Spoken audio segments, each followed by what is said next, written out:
할렐루야. 이 시간 주님께서 우리에게 허락하신 예비하신 모든 은혜를 우리가 풍성히 누리는 시간 되기를 원합니다. 목사님 말씀하신 것처럼 그 동행이 여전히 남 얘기로 느껴질 때 이런 제목을 갖고 오늘 우리에게 주시는 하나님의 말씀을 듣기를 원합니다. 저희가 지난 11월 20일쯤에 다니엘 기도회가 끝났습니다.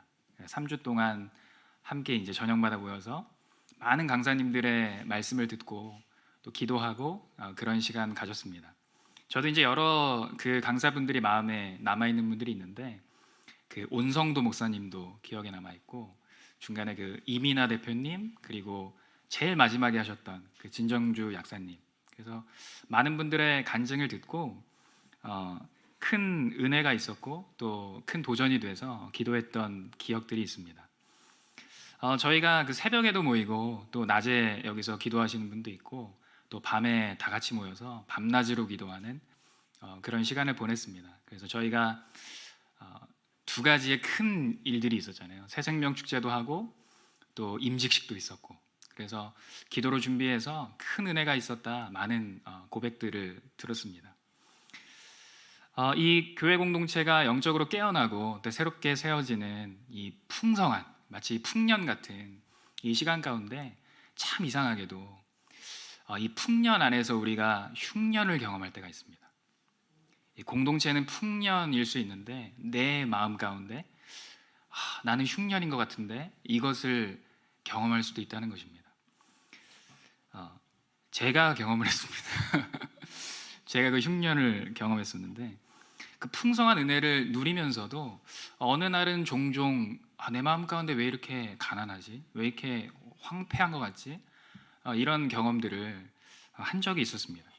그래서 그 풍성함 가운데 은혜를 다 받아 누리지 못하고 그런 시간들을 보냈던 시간도 있다는 것입니다. 그래서 어느 날은 간증을 듣는데 너무 피곤해가지고 이게 눈을 감고 자진 않았지만 눈을 감고 이렇게 들은 적도 있고 그리고 이제 기도하는 시간에도 야 빨리 끝나고 집에 갔으면 좋겠다 그런 마음이 제 마음 가운데 찾아오는 것도 경험했던 적이 있습니다.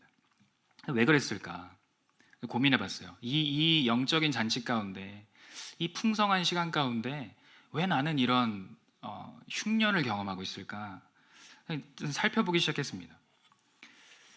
그 중에 하나 그 발견한 게 무엇이었냐면 피곤했다는 거예요. 굉장히 피곤했습니다. 육체적으로 피곤했습니다.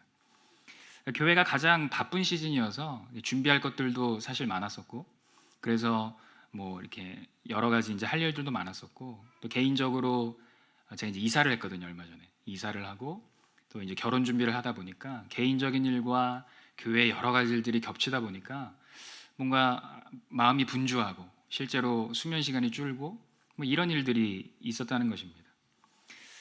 그러니까 그렇게 이 상황 가운데 몰리게 되니까 제가 그 방송실에서 이제 다니엘 기도회를 드렸었는데 이 머릿속에 어떤 생각들이 가득 차게 되냐면 이 풍성한 영적인 잔치 가운데 제 머릿속에 찾아왔던 생각은 이거였습니다.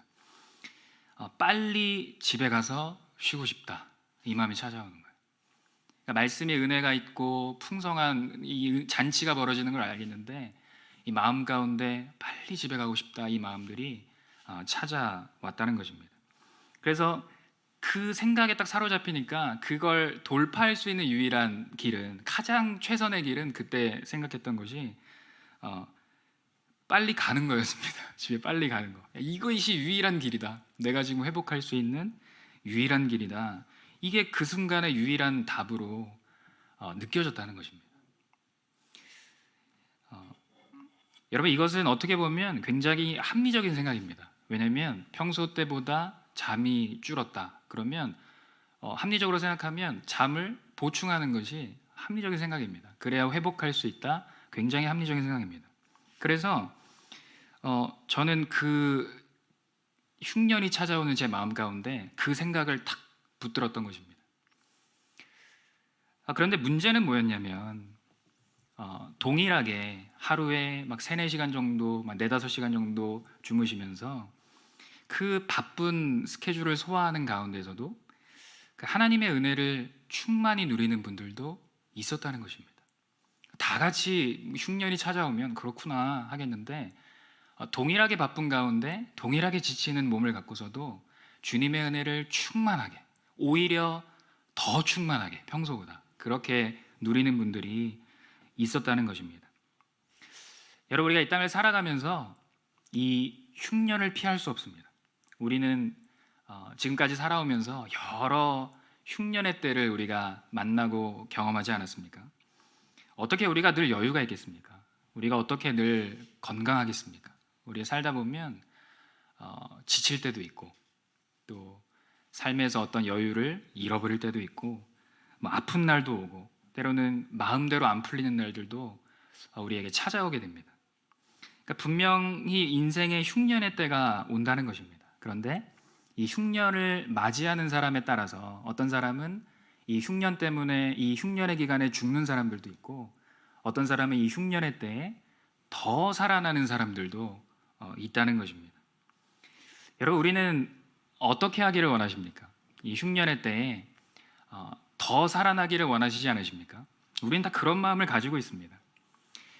여러분, 우리 공동체 안에도 분명히 그런 분들이 있을 겁니다. 저희가 이제 매주 인사할 때마다 24시간 예수님 바라봅시다, 주님과 동행합시다. 여러분, 이거 모르는 우리 성도님들 없습니다. 다 우리가 주님을 바라보고 주님과 동행하고 이 고백들을 하고 서로 나누고 격려하고 그렇게 합니다. 그런데 마음속에 그런 마음이 찾아올 때가 있다는 거예요. 제가 오늘 원래 그 말씀의 제목을 이렇게 잡았다가 너무 자극적인 것 같아서 바꿨는데, 동행 같은 소리 하고 있네 라고 느껴질 때, 이게 원래 제목이었는데 너무 자극적인 것 같아갖고 근데 실제로 그런 마음이 우리 마음속에 찾아올 때가 있다는 거예요. 나는 동행 모르겠어 이러면서 그렇게 느껴질 때가 있다는 것입니다. 그러니까 내게 와닿지 않을 때, 그리고 내가 너무 힘들 때, 내가 너무 지칠 때, 내가 너무 흉년의 상황 가운데 있을 때 그런 생각들이 우리에게 찾아온다는 것입니다. 혹시 여러분이 그 인생의 흉년의 때, 우리 마음 가운데 그런 흉년의 때를 지나고 계시다면, 오늘 예배를 통해서, 오늘 본문 말씀을 통해서 우리가 흉년의 때에도 살아나는, 더 살아나는 그 풍성한 은혜를 누리는 복된 시간 되기를 원합니다. 여러분, 우리가 혹시 이런 상황 가운데 있다면 우리가 놓치지 말아야 하는 두 가지의 핵심 키워드가 있습니다. 절대 놓치지 말아야 하는 포인트가 있습니다. 뭐냐면 첫 번째는 관계입니다. 관계, 이거 절대로 놓치면 안 됩니다. 두 번째는 선악과입니다. 선악과라는 단어로 일단 이렇게 설명을 하겠습니다. 관계 놓치면 안 되고, 선악과 이거 놓치면 안 됩니다. 이 두 가지를 흉년의 때에 우리가 분명하게 붙들게 된다면 우리가 이 대부분의 문제가 해결된다는 것입니다. 이 관계라는 키워드를 먼저 살펴보도록 하겠습니다. 우리가 그 예수 그리스도를 따라가고 이 교회 안에서 함께 예배하는 공동체, 많은 사람들이 기독교라고 부릅니다. 너 종교가 뭐야? 그러면 기독교라고 부릅니다. 근데 제가 어떤 분에게 질문했었어요. 기독교에서 기독이 뭔지 아세요? 이렇게 물어봤더니 기도 아니에요? 이렇게 이제 대답하시는 분이 있었습니다. 여러분, 혹시 기독교에서 기독이라는 단어가 어떤 의미인지 아시나요?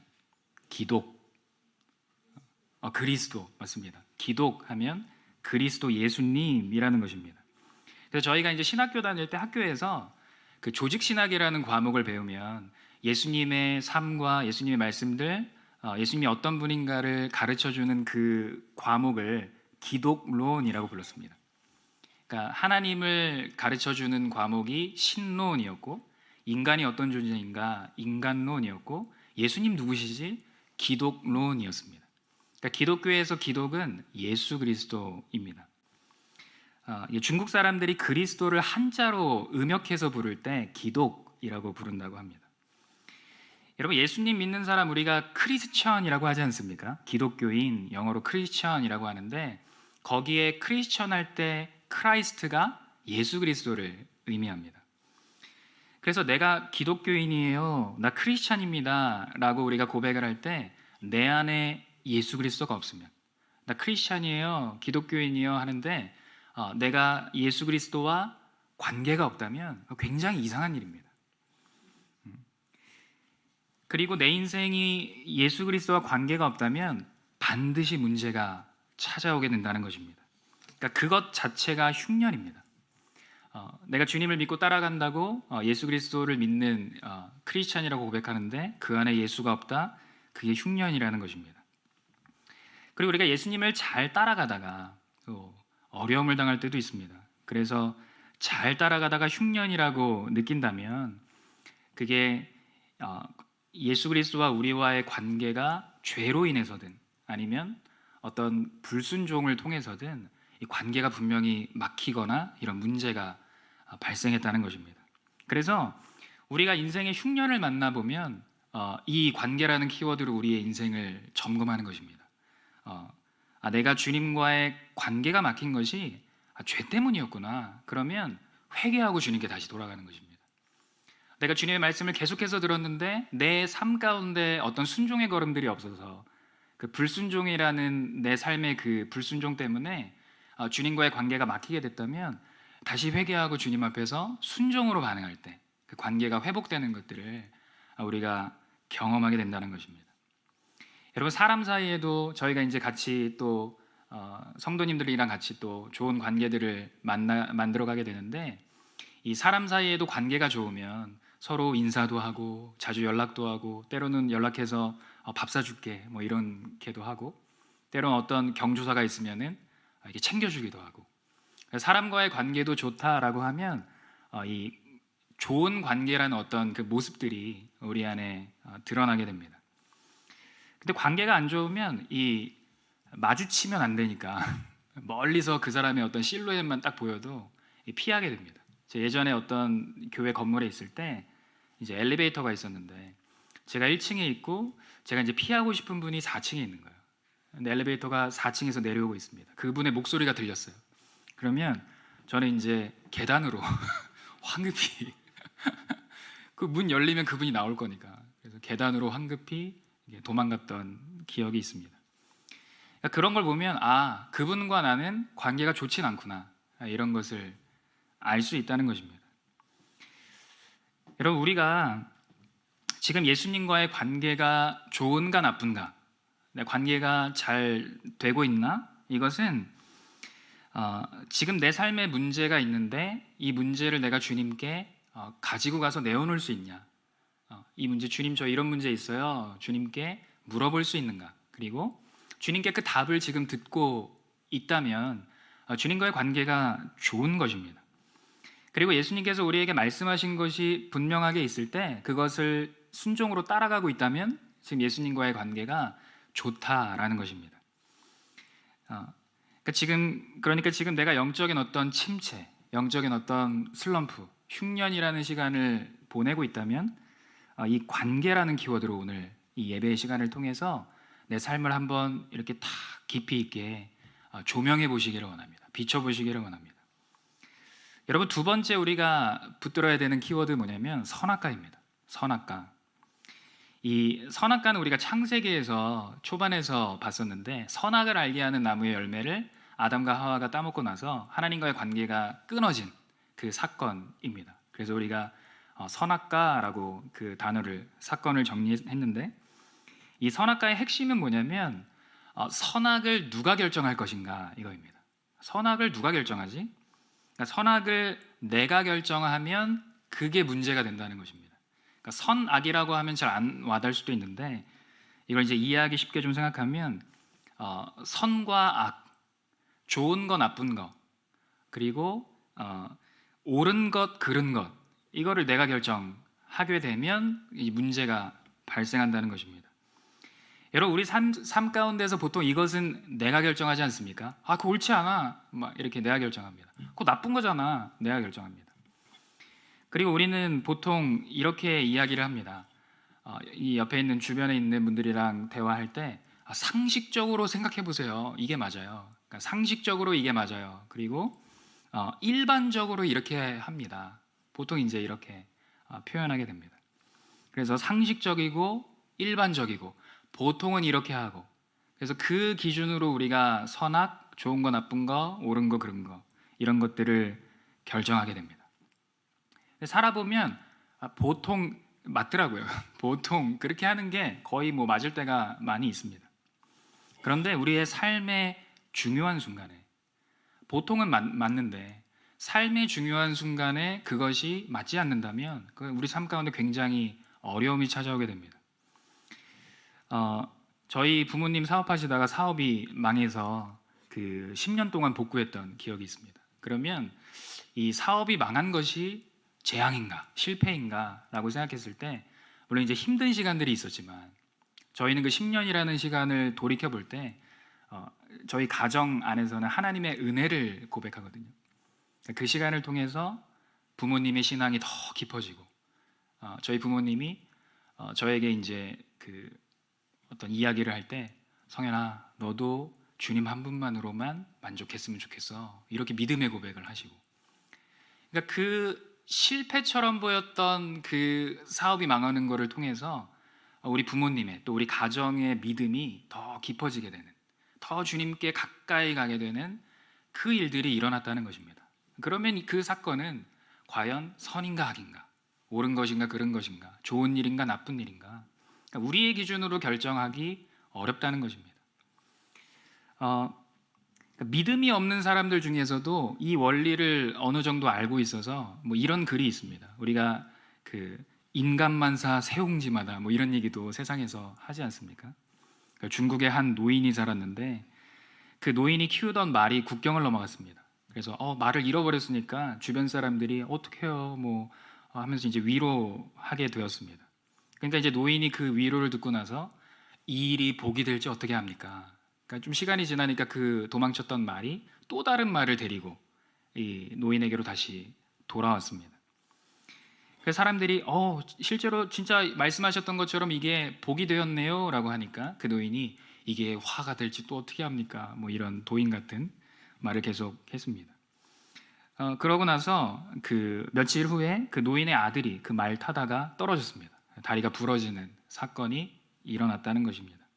그래서 사람들이 또 위로하는 거예요. 노인에게 어떡합니까? 하면서 막 위로했더니 그 노인이 이게 어떻게 복이 될지 또 누가 압니까? 뭐 얘기했더니 이제 얼마 안 되어서 오랑캐가 침략하게 됩니다. 그래서 젊은 사람들이 다 이제 전쟁을 치르기 위해서 끌려가게 되는데 그 노인의 아들은 다리가 부러졌기 때문에 못 나가서 목숨을 뭐 건졌다 뭐 이런 이야기가 세옹지마라는 그 단어에 담긴 스토리입니다.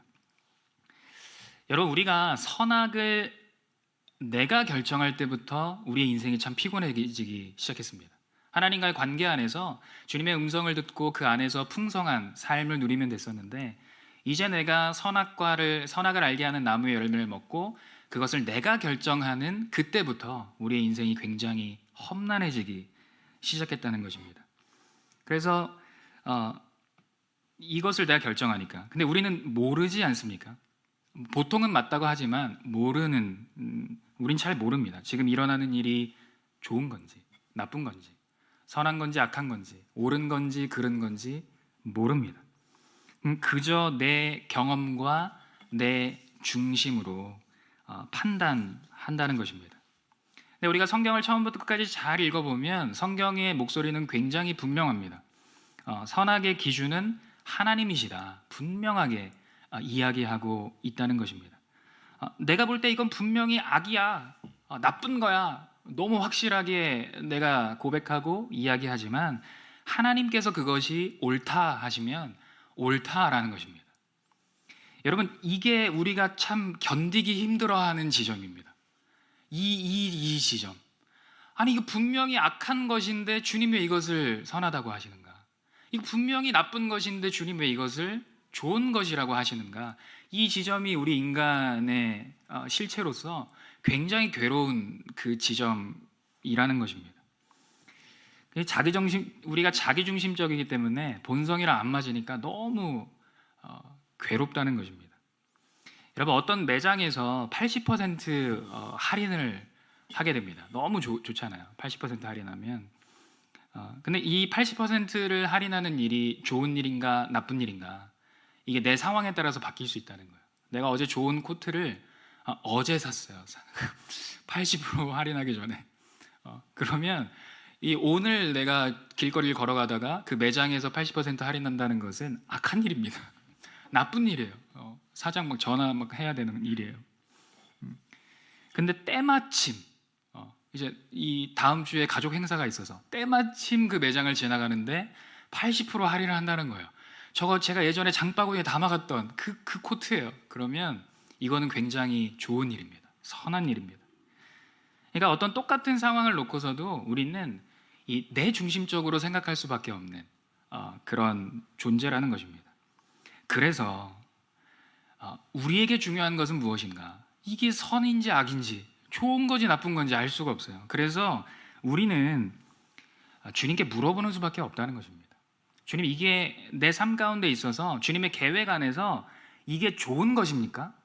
주님, 이것이 나쁜 것입니까? 제가 생각할 때는 좋은 것인데 주님이 보실 때도 좋은 것입니까? 물어볼 수밖에 없다는 것입니다. 그래서 이게 옳은지 그른지 물어볼 수밖에 없어요. 나는 모르니까. 바뀔 수 있으니까. 내 입장에 따라서 바뀔 수 있으니까.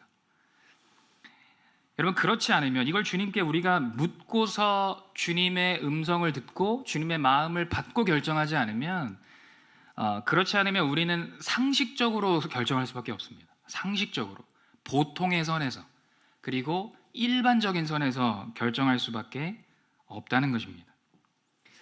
여러분, 오늘 본문에 보면 이삭이 인생의 흉년을 만나게 됩니다. 오늘 보면 1절에 보니까 아브라함 때의 첫 흉년이 있었고 또 이삭도 그 이후에 흉년을 만나게 됩니다. 오늘 이 본문의 이 메시지를 통해서 우리가 이 이삭의 삶을 통해서 우리가 지금 이 앞에서 나눴던 이 흉년을 만날 때 중요한 키워드, 이 관계와 이 선악과, 이 두 가지의 이 키워드를 이 이삭의 삶을 통해서 조금 더 깊이 있게 자세하게 우리가 알게 되는, 살펴보게 되는 시간이 되기를 원합니다. 오늘 보면 1절에 보면 아브라함 때의 첫 흉년이 있었고 그리고 나서 이삭 때에 또 흉년이 일어나게 됩니다. 이게 무슨 말이냐면 우리 인생 가운데 흉년은 한 번만 있는 것이 아니라 반복해서 일어날 수 있다는 것입니다. 여러분, 우리는 흉년을 피하고 싶어 합니다. 그런데 만나게 되는 순간이 우리에게 찾아온다는 것입니다. 지금도 인생의 흉년, 우리 지금 함께 예배하고 있지만 말 못할 인생의 흉년들을 통과하고 있는, 그리고 지금 여기서 막 그 흉년 때문에 힘들어하거나 그런 분들이 분명히 있습니다. 여러분, 그렇다면 우리가 이 흉년의 때를 만날 때 내 자신이 죽도록 내버려 두실 것입니까? 흉년의 때에도 그 흉년을 생명으로 통과하는 사람들이 있다는 것입니다. 여러분, 흉년이 중요한 것이 아니라 우리 삶 속에서 중요한 것은 이 흉년이라는 시간을 다루는 우리의 어떤 실력이라는 것입니다. 이 흉년과 기근, 뭐 저도 사실 어떤 실제적인 뭐 농산물이 안 나온다든가 뭐 이런 흉년, 제가 농사를 짓지 않으니까 그런 흉년을 뭐 겪어보진 않았지만 요즘에 이제 그 차를 끌고 다녀보면 예전에 그 경유가 1,200원이었거든요. 요즘에는 막 1,800원 막 이렇더라고요. 막 어떻게 할 수가 없는 거예요. 제가 뭐 여기서 열심히 뭘 공부를 한다고 경유값이 떨어지는 것도 아니고 내가 어떻게 할 수 없는 이 상황들, 내 힘으로 감당할 수 없는 어떤 어려움들이 우리 삶 가운데 찾아올 때 우리는 굉장히 초조하게 됩니다. 우리 굉장히 낙심하게 되고 막 발을 동동 구르고 어떻게 해야 되나 굉장히 힘들 그 시간을 보내게 됩니다. 먹고 사는 것은 또 현실이지 않습니까? 아무도 피해갈 수 없는 그 먹고 사는 현실 굉장히 중요합니다. 그런데 이 먹을 것이 막혔다는 것입니다. 흉년입니다. 내가 노력한다고 비가 내리지 않습니다. 내가 노력한다고 뭐 햇빛이 쨍쨍 내리쬐는 게 뭐 피해지지 않습니다. 그러니까 발을 동동 구를 수밖에 없는 이 내 상황. 여러분, 이럴 때 우리는 그 살 수 있는 길이라면 내가 눈으로 봤을 때 이렇게 가면은 살 수 있을 것 같은데 라는 길이 하나라도 열리면 우리는 거기로 막 달려가지 않습니까? 그래서 이 경유값 난리 나는 요 시기에 옆에 있는 주유소보다 10원이라도 싸면 거기는 줄이 막 10분을 기다려야 기름을 넣을 수 있는, 그러니까 우리는 어떻게든 살 수 있는 길을 찾아간다는 것입니다. 여러분, 그렇게 가는 모습을 우리가 어떻게 쉽게 그렇게 막 욕할 수 있겠습니까? 어떻게 쉽게 그 모습들을 판단할 수 있겠습니까? 어, 근데 어떤 사람은 이 흉년의 때에, 이 흉년은 어떻게 보면 최악의 상황인 거잖아요. 이 최악의 상황에서 최악의 선택을 하는 경우도 있고, 어떤 분들은 최악의 상황에서 최선의 선택을 하는 경우도 있다는 것입니다. 오늘 본문 1절에 보니까 흉년의 때 아브라함은 어떻게 선택했을까? 아브라함은 과연 그 흉년을 어떻게 넘겼을까 봤더니 아브라함의 선택은 애굽이었습니다. 그러니까 아브라함이 딱 보니까 애굽은 풍족한 곳인 거예요. 나일강이 흐르고, 그래서 풍족할 것이라는 생각, 상식적이고 일반적이고 보통의 생각, 이 생각을 갖고 아브라함은 애굽으로 가게 됩니다. 그런데 성경은 우리에게 분명하게 얘기하는 것은 애굽이 풍족한 것이 아니라 하나님께서 함께 하시는 것, 하나님께서 우리에게 가라고 하시는 것, 머물라고 하시는 것, 그곳이 풍족한 곳이라 말씀하신다는 거예요. 그런데 아브라함은 자신의 방법을 택해서 애굽으로 갔다는 것입니다. 그리고 시간이 흘렀습니다. 아브라함이 이삭을 낳고 이삭이 야곱을 낳는데 아브라함 이후에 이제 이삭 차례가 됐습니다. 또다시 흉년. 여기서 이제 우리는 어떻게 반응해야 되는가? 아브라함의 상황을 봤었는데 이삭은 어떻게 할 것인가? 1절에 보니까 이삭이 그랄로 가서 블레셋 왕 아비멜렉에게 갔다 기록합니다. 이 그랄을 지도에서 찾아보니까 애굽으로 내려갈 수 있는 길목에 있는 그 지역이었습니다. 그랄. 그래서 그 언제든지 내가 마음만 조금만 고쳐 먹으면 애굽으로 훅 넘어갈 수 있는 그 지역이 그랄이었습니다. 그래서 하나님께서 이삭에게 급하게 나타나십니다. 그리고 아브라함과 다르게 하나님께서 이삭을 막으시면서 2절에서 말씀하십니다. 애굽으로 내려가지 말고 내가 내게 지시하는 땅에 거주하라. 그러니까 선악을, 옳고 그름을, 좋은 것과 나쁜 것을 네가 결정하지 말아라. 하나님께서 나타나셔서 이삭에게 말씀하셨다는 것입니다. 야, 그거 네가 결정하지 말아라. 네 아버지 아브라함처럼 결정 네가 하는 것이 아니야. 그러니까 애굽이 아니라는 것입니다. 하나님께서 우리에게 말씀하시는 내용은 이 흉년의 때에 상식적 보통의 결정들을 하지 말라는 것입니다. 살 길이 하나님께 있으니 기준은 하나님께서 정하시겠다라는 것입니다. 그러니까 기준 대신에 하나님께 붙어 있으라는 것입니다. 여러분, 풍족해 보이는 애굽, 누구나 애굽으로 갈 것입니다. 열이면 거의 뭐 8, 9은 다 애굽으로 갈 겁니다. 살기 위해서. 그런데 그 상황 가운데서 주님, 내가 애굽으로 내려가지 않겠습니다. 주님께서 이곳에 머물라고 하실 때에 하나님께서 지시하시는 땅, 하나님께서 머물라고 하시는 그 땅에 내가 이 흉년의 시간 가운데 머물겠습니다. 이것이 믿음이라는 것입니다. 하나님께서 때로는 애굽으로 가라고 하실 수도 있습니다. 이 풍성한 곳에, 풍족한 곳에 가서 너가 쉼을 얻어라. 주님께서 애굽으로 가라고 하실 수도 있어요. 그런데 어떠한 때에는 내가 지시할 땅에 머물러 있어라 말씀하실 수도 있다는 것입니다. 중요한 것은 흉년 앞에서 내가 임의로 결정하지 않는 것입니다. 주님께 묻고 가르쳐 주시는 대로, 묻고 들려주시는 대로 그렇게 결정하고 가야 한다는 것입니다. 제가 예전에도 한번 했던 간증 같은데, 제가 그 전에 있던 사역했던 교회에서 사역을 할 때 청소년부 사역을 했었습니다. 4년 동안 있었는데 3년째 되던 해에 이 교회를 정말 떠나고 싶다 이런 마음이 들었습니다. 그래서 기도하기 시작했어요. 주님, 제가 이런 마음이 있습니다. 그런데 주님, 제가 어떻게 하는 게 맞습니까? 그래서 인간적인 생각으로는 뭐 오늘이라도 당장 뭐 이런 마음 있었습니다. 그래서 주님께 맡기고 기도하다가 9월 달쯤에 금요 기도회 시간에 기도하는데 하나님께서 제 마음 가운데 어떤 감동을 주셨냐면, 성현아, 머물러 있어. 난 너가 여기 남아 있으면 좋겠어 라는 그런 감동을 제가 받고 굉장히 마음이 좋지가 않았습니다. 분명히 떠나야 하는데 주님은 왜 이런 감동을 나에게 이렇게 응답을 분명하게 해주실까? 이해가 전혀 안 되는 상황이었습니다. 그런데 때마침 제가 응답을 받고 난 이후에 한 대형 교회에서 저에게 연락이 왔습니다.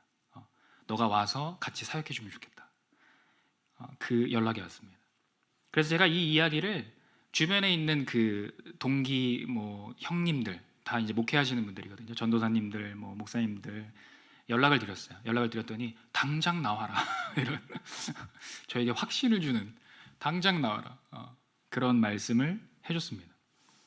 근데 제가 그 받은 응답이 있잖아요. 머물러라. 이 응답이 너무 선명했기 때문에 그 주변의 상황들이 그랬고 주변에서 이제 머물러라, 너 당장 나와라, 너 이런 기회가 다시 없다, 뭐 이런 조언들이 있었지만 제가 받은 응답이 분명했기 때문에 저는 머물렀습니다. 안 간다고 했습니다. 그래서 다들 다 한 소리씩 하면서 복을 걷어찼다느니 뭐 이러면서 굉장히 욕을 많이 먹었습니다. 그리고 1년이 흘렀습니다. 여러분 1년이라는 시간, 주님이 분명히 남아있으라고 말씀하셨고 감동을 분명히 받았고, 그러면 제가 청소년부에 1년이 남아있을 때 분명히 어떤 열매들이 있어야 되지 않겠습니까? 제가 맡고 있던 청소년부가 막 부흥을 한다든가 숫자적으로, 아니면 애들이 막 다 회심을 해가지고 예수님 몰랐던 애들이 막 속썩였던 애들이 변화받아가지고 막 이제 막 주님을 막 예수님을 주님으로 고백하면서 그렇게 따라가는 막 그런 막 열매들이 막 나타나야 되는데 아무 일도 일어나지 않는 거예요.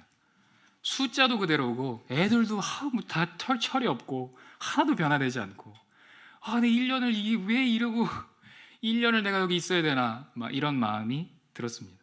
그래서 제가 기도했어요. 하나님 이게 도대체 뭡니까? 아니 이럴 거면은 왜 여기 남아있으라는 감동을 주신 겁니까? 막 기도했어요. 잘 모르겠더라고요. 근데 그때 또 그 전에 제안했던 그 교회에서 또 연락이 왔습니다. 또 와줬으면 좋겠다. 그래서 기도하다가 하나님께서 이제는 때가 됐다, 옮겨도 될 것 같다 마음 주셔가지고 사역지를 옮겼습니다. 옮기기 전에 계속해서 제 마음속에 있었던 의문은 왜 1년을 이렇게 뭔가 이렇게 허비하듯이 낭비하듯이 저를 왜 이곳에 두신 것입니까? 아무 일도 없었는데. 근데 제가 그때 하나님께 기도하면서 질문하면서 이 받았던 감동이 무엇이었냐면 이런 하나님의 말씀이었습니다. 성현아, 너는 내가 남아있으라고 할 때 남아있었잖아. 그 마음을 주셨다는 거예요.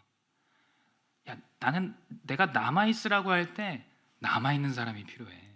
그 마음을 저에게 허락해 주셨다는 것입니다. 나 주님이 남아있으라고 할 때 남아있었네, 순종했네, 그 마음이 깨달아졌다는 것입니다. 그래서 기쁜 마음으로 주님께 그 시간들을 드리고 이제 교회를 사역지를 옮기게 됐습니다. 근데 제가 옮기고 나서 이후에 안 사실이 뭐였냐면 그 교회 상황과 사정들이 제가 이제 3년 차 때 옮겼으면 4년 차 때 옮겼을 때보다 좀 이렇게 어려운 상황이더라고요. 그래서 모든 어떤 세팅들이 4년 차 때 옮겨야 뭔가 이렇게 딱 들어맞는 그런 상황을 나중에 이제 지나고 나서 알게 됐습니다. 그래서 처음에는 순종을 주님께서 원하셨구나, 이것을 처음엔 깨닫게 됐고, 두 번째는 하나님께서 그 1년이라는 시간 동안에 뭔가 준비하실 것이 또 있으셨구나, 그것을 알게 됐습니다. 여러분, 하나님께서는 그렇게 말씀하시면서 주님과의 관계 안에서 이 선악의 판단, 좋고 나쁨, 옳고 그름의 이 판단을 하나님께 맡길 때 이 맡기며 사는 사람에게 주시는 복, 이 복에 대해서 3절과 4절에 보니까 이렇게 약속하십니다. 말씀하십니다. 이 3절과 4절에 보면 아브라함에게 주신 그 언약을 그대로 이삭에게 약속하시는데, 이 땅에 거류하면 내가 너와 함께 있어 내게 복을 주고 내가 이 모든 땅을 너와 내 자손에게 주리라. 내가 네 아버지 아브라함에게 맹세한 것을 이루어 네 자손을 하늘의 별과 같이 번성하게 하며 이 모든 땅을 네 자손에게 주리니 네 자손으로 말미암아 천하 만민이 복을 받으리라. 아멘.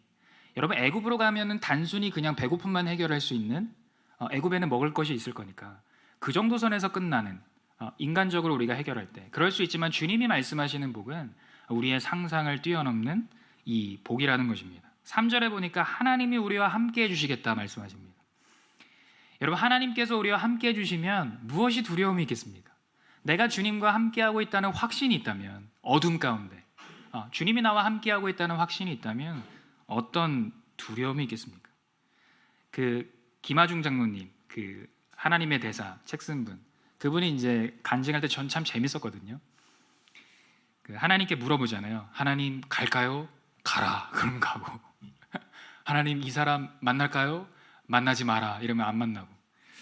야, 이렇게 살면 얼마나 재밌을까? 확신이 있잖아요. 이게 옳고 그름을 내가 모르겠어요. 이 사람 만나야 되는지 안 만나야 되는지 모르겠어요. 그런데 주님이 분명하게 말씀하시는 거예요.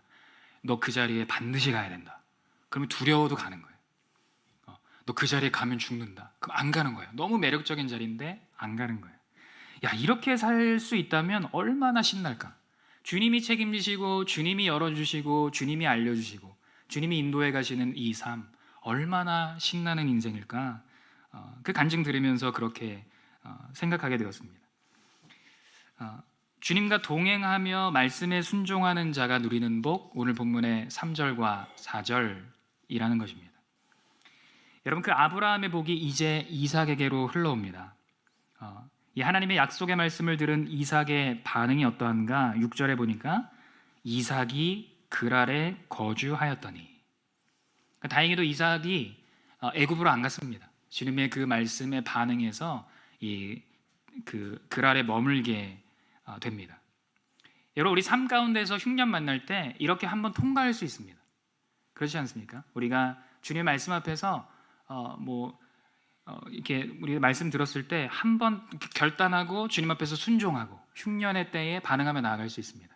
여러분, 그런데 우리가 원하는 삶은 한 번 통과하는 인생이 아니라 우리 삶의 평생에 지금 오늘 통과하고 오늘 주님과 동행함을 통해서 흉년을 통과하고 내가 지금 20대 때도 40대 때도 60대 때도 죽는 그 순간에도 주님과 함께 동행하면서 우리가 끝까지 흉년의 때를 믿음으로 통과하는 거, 이게 우리가 원하는 믿음 아니겠습니까? 여러분, 그런데 오늘 본문 7절에 보면 이삭은 이렇게 주님께 분명한 그 음성 들었고 그리고 그 아래 머물렀고 그러면 그렇게 믿음으로 계속해서 살면 되는데 오늘 본문 7절에 보니까 그의 마음속에 현실을 보니 알 수 없는 두려움들이 싹 트게 됩니다.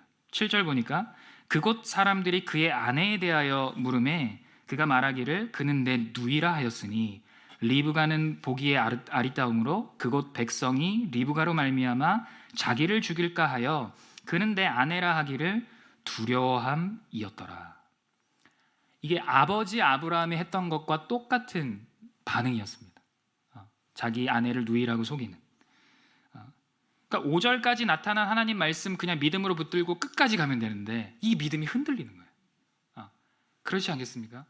주님의 내가 어떤 기적을 막 경험했는데 갑자기 어떤 막 큰 어려움이 닥치면 두려움이 우리에게 임한다는 것입니다. 그러니까 이것이 우리 인간의 실체라는 것입니다. 이게 한 번 순종했다고 우리에게 소망이 있는 게 아니더라고요. 한 번 순종하면 나에게 뭐 소망이 있지 이런 마음이 찾아오는데 이게 내게 소망이 있는 것이 아니구나. 여러분, 우리가 삶 속에서 소망을 갖는 이유가 무엇인가? 내가 한 번 순종하는 그 순종이 있었기 때문에 내게 소망이 있는 것이 아니라 우리의 유일한 소망이 무엇이냐면 아브라함 때에도 그랬지만 이삭 때에도 보면 하나님께서 이런 상황 가운데에서도 하나님의 사람들을 보호하시고 인도하시고 길을 열어가신다는 것입니다. 그러니까 이게 우리 아버지 하나님의 사랑과 주님의 은혜라는 것입니다. 그래서 우리가 유일하게 소망을 둘 분이 하나님이시라는 거예요. 왜냐하면 주님은 우리의 넘어짐 가운데서도 우리를 보호하시고 인도하시고 길을 내시기 때문에. 여러분, 아브라함과 이삭은 넘어졌습니다. 실수했습니다. 근데 하나님께서는 은혜로 건져주신다는 것입니다. 그래서 우리를 주님의 자녀로 계속해서 만들어가고 계신다는 거예요. 예수 그리스도의 장성한 분량에까지 자라나기까지 우리를 만들어 가십니다. 그러니까 우리가 우리의 실수, 우리의 실패에 낙심하는 것이 아니라 그 우리를 다듬어 가시는 그 주님을 바라볼 때 우리에게는 오늘을 다시금 일어나서 걸어갈 수 있는 소망이 생긴다는 것입니다. 이삭이 아내를 누이로 속였습니다. 들켰습니다. 그래서 이 리브가를 껴안은 것 블레셋 왕 아비멜렉에게 걸렸습니다. 남매의 모습이 아니었습니다. 이거는 아무리 봐도 부부의 모습이었습니다. 그래서 깜짝 놀란 아비멜렉이 이삭을 불러들여서 9절 보니까 야, 너 왜 아내를 누이로 하고 속였냐? 책망하게 됩니다. 그러니까 이 하나님이 아비멜렉의 입술을 통해서 지금 이삭을 책망하고 있습니다. 그러니까 9절에 보니까 이삭이 말하는데 왜 그 속였냐? 9절 보니까 내 생각에 그로 말미암아 내가 죽게 될까 두려워하였음이로라. 여러분 9절에서 이삭이 아비멜렉에게 지금 답하고 있는 요 내용을 한번 잘 보시기를 원합니다. 이렇게 시작합니다. 내 생각에. 그러니까 내가 생각할 때 여러분 이삭은 하나님의 그 약속, 주님께서 이미 3, 4절에 약속 주셨는데 그 약속을 붙들고 평안을 누린 것이 아니라 그 여러 가지 어려운 일들을 당하면서 자신의 생각을 붙들고 두려워하고 있다는 것입니다. 그러니까 하나님의 약속을 붙들고 평안을 누리는 풍성한 인생을 사는 것이 아니라 내 생각을 붙들고 두려워하는 삶. 그러니까 선악을 내가 결정하겠다는 것입니다. 좋은 것 나쁜 것 내가 결정하겠다는 것입니다. 그러니까 내 마음과 내 생각 가운데 예수 그리스도가 없을 때, 주님이 그 기준이 되어주시지 않을 때 우리의 삶은 흔들릴 수밖에 없다는 것입니다. 여러분 제가 다니엘 기도의 큰 은혜를 누리면서도 어느 순간순간에 흉년을 경험하게 됐습니다. 여러분 그때 제 생각과 마음을 사로잡았던 그 차지했던 그 생각은 집에 가서 쉬고 싶다라는 것이었습니다. 집에 가서 자고 싶어요. 그 생각에 사로잡혔다는 것입니다. 그래서 제가 이 생각에 사로잡히게 되니까 제 문제는 자야만 해결되는 문제가 되는 거예요. 가서 쉬어야만 해결이 되는 문제였습니다. 그러니까 유일한 돌파구는 가야 돼. 가서 쉬어야 돼. 여기 막 사로잡혀가지고 다른 게 아무것도 안 들어오는 거예요. 아무것도 안 들어와요. 그래서 여기 생각에 사로잡히니까 모든 저의 생각, 모든 에너지, 모든 어떤 방향성들이 잠을 자는 쪽으로 이 작동하기 시작했다는 것입니다. 그러니까 이렇게 사로잡히는 거예요. 아우 가서 빨리 자야 되는데 왜 이렇게 설교가 길어? 아우 가서 자야 되는데 왜 이렇게 기도가 길어? 왜냐하면 이걸 해결할 수 있는 유일한 방법은 가서 쉬는 거니까. 거기에 사로잡히니까 그렇게 생각이 흘러갈 수밖에 없다는 것입니다. 하나님께서 이 상황 가운데 하나님 다 알고 계시잖아요. 우리가 피곤한 거 다 알고 계시잖아요. 내가 지금 바쁜 거 다 알고 계시잖아요. 근데 하나님께서 이 상황 가운데 주님의 뜻이 무엇인지, 하나님께서는 이 상황 가운데서 어떻게 길을 내시는지, 하나님께서 이 어려운 상황 가운데서 이 육신의 이 지친 이 상황 가운데서 피곤한 상황 가운데서 이 위기를 어떻게 돌파하게 하시는지 이거는 하나도 안 들어오는 거예요. 이건 뭐 하나도 뭐 기도도 안 하고 구하지도 않고 이 다니엘 기도의 이 밤에 하나님께서 예비하신 은혜는 무엇인가? 내게 말씀하시고자 저 강사를 세우셔서 이 시간에 나를 여기 앉히시고 내게 주시고자 하시는 그 말씀이 무엇인가? 여기에는 관심이 하나도 가지 않는다는 것입니다. 그냥 자는 게 은혜고 그 유일한 답이라는 것에 온통 사로잡히게 된다는 거예요. 여러분 우리가 이렇게 망하지 않습니까? 그 생각에 사로잡혀서 주님께서 생명의 길을 열어 가시는데 내 생각에 사로잡혀가지고 망하는 선택을 하는 그런 안타까운 상황들이 있다는 것입니다. 여러분 우리가 경험적으로 알고 있습니다. 약속이 아니라 내 생각 의지하면 하나님 안 보입니다. 내 생각에 사로잡히면 주님이 예비하시고 계획하신 길들 하나도 보이지 않는다는 것입니다. 걱정과 두려움에 빠지고 그리고 주님이 일하시는 거 안 보이고, 여러분 그 길은 생명의 길이 아니라는 것입니다. 아비멜렉이 그런 이삭을 책망합니다. 10절 우리말 성경으로 보니까 아비멜렉이 말했습니다. 네가 어쩌려고 우리에게 이렇게 말했느냐? 백성 가운데 누군가가 내 아내와 같이 누웠더라면 어떻게 할 뻔했느냐? 하마터면 너 때문에 우리가 죄를 지을 뻔했다. 이들의 대화를 들어보면 이삭보다 아비멜렉이 훨씬 더 의로워 보입니다. 이삭 정신 차려야 되고 아비멜렉 말 듣고, 그러니까 하나님이 아비멜렉의 입을 통해서 이삭을 책망하고 계시다는 것입니다. 여러분 믿는 사람이 믿음에서 벗어나면 이 땅에서 복의 통로로 쓰임 받는 것이 아니라 어떤 죄짓게 하는 통로가 될 수 있다는 것입니다. 그래서 우리는 날마다 주님과 깨어서 동행해야 된다는 것입니다. 복의 통로로 이 땅에서 쓰임 받아야 되지 않습니까? 여러분 우리도 이 땅을 살아갈 때 수많은 흉년을 만나게 되고 앞으로도 만날 수 있습니다. 내일 만날 수도 있고 다음 주에 만날 수도 있습니다. 수많은 문제 앞에 우리가 서게 될 것입니다. 그러면 우리는 어떻게 하시겠습니까? 애굽으로 바로 가시겠습니까? 아니면 주님께서 어디로 가라 하시는가 묻고 기다리시겠습니까? 지독한 인생의 흉년 앞에서 뭐 동행이 무엇인지도 모르겠고 뭐 이렇게 진짜 동행 뭐야 뭐 이런 마음이 들 때 여러분 어떻게 하시겠습니까? 제가 요즘에 그 PT를 받고 있습니다.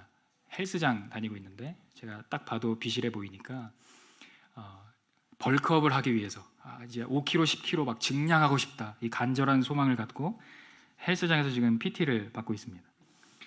근데 가서 이제 PT를 받으면은 트레이너가 하는 얘기가 마치 그 믿음 없을 때 여러분 예수님과 동행해야 됩니다 이런 말을 듣는 것 같은 느낌이 드는 거예요. 그래서 그때 이렇게 뭔가 주님이 깨닫게 하시는 말씀이 있더라고요.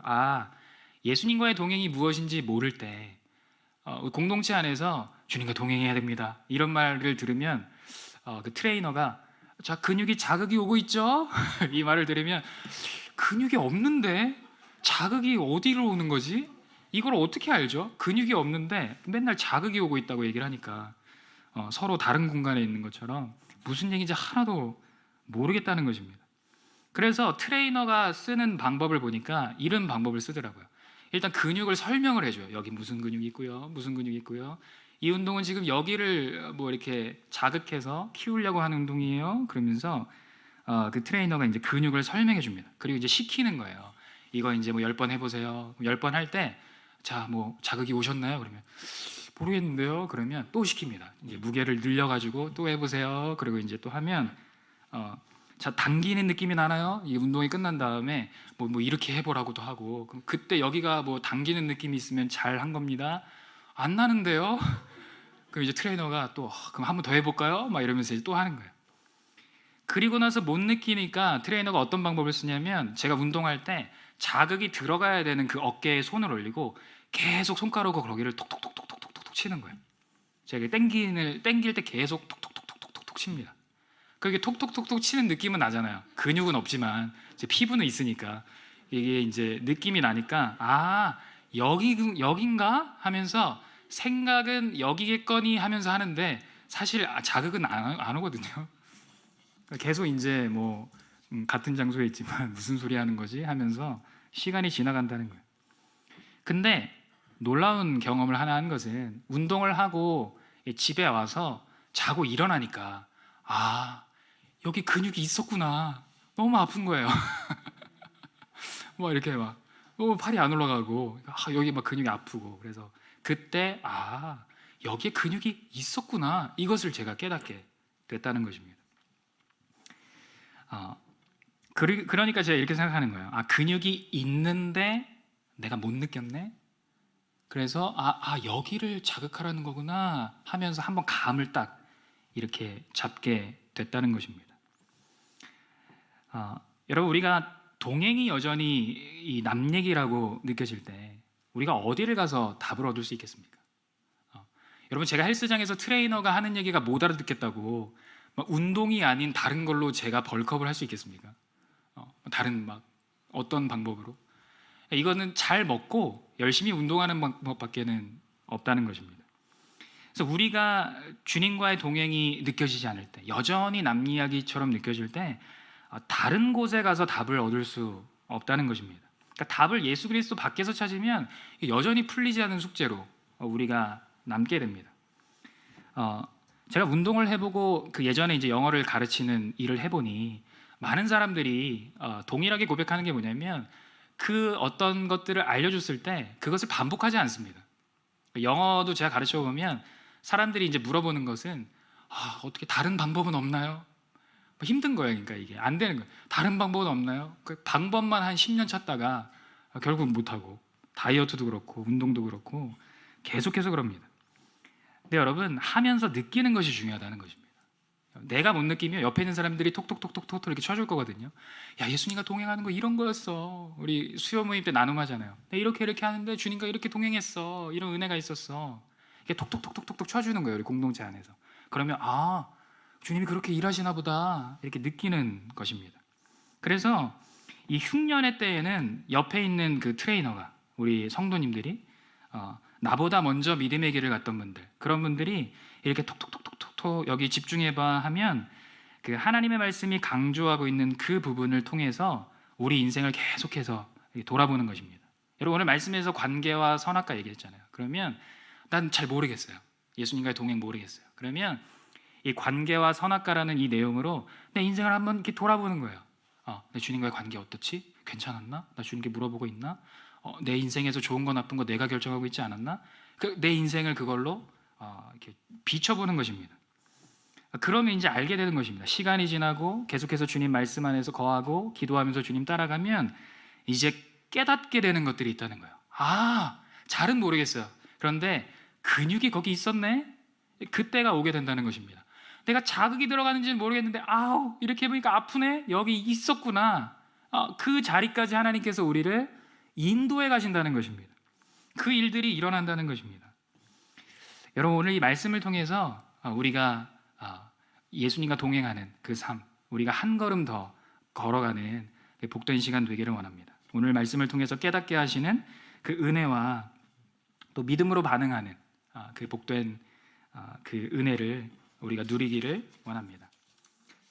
여러분, 이 시간 우리가 함께